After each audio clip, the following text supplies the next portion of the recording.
Tuto sur la correction d'une erreur lors de la saisie d'un don. Dans un premier temps, vérifiez si le CERFA erroné a été envoyé. Si tel est le cas, il est vivement conseillé de le récupérer en faisant une demande écrite, par mail si vous voulez. Dans tous les cas, qu'il soit envoyé ou pas, il faut le supprimer au préalable. Pour ce faire, se rendre dans Individus et dans CERFA remerciements. Pour enlever tous les critères préenregistrés, cliquez sur RAZ et filtrez. Apparaît tous les CERFA disponibles. Dans mon exemple, effectivement, je me suis aperçu que dans le CERFA Léonard numéro 426, j'ai fait une erreur de saisie. Je vais donc rechercher ce CERFA. Je vais taper le numéro 46, je filtre et je vois donc que Léonard est à l'écran.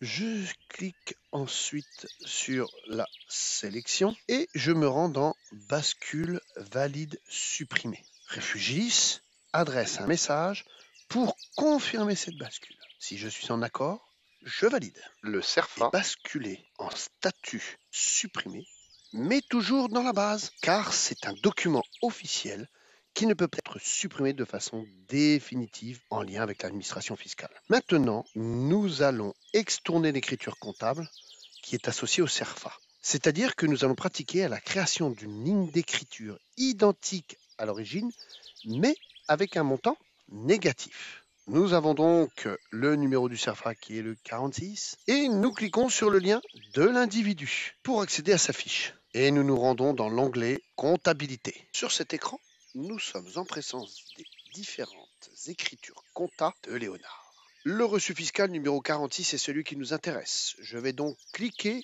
sur la pièce correspondante qui est la 53. Je suis bien sur la cotisation de Léonard qui a été erronée. Je vais donc extourner cette ligne. Réfugis me demande de confirmer, chose que je fais. Je clique sur OK. Et voilà, vous pouvez refaire maintenant votre saisie de dons corrigée et créer le nouveau CERFA. Pour ce faire, se conférer au tuto sur la saisie des dons et ou des cotisations.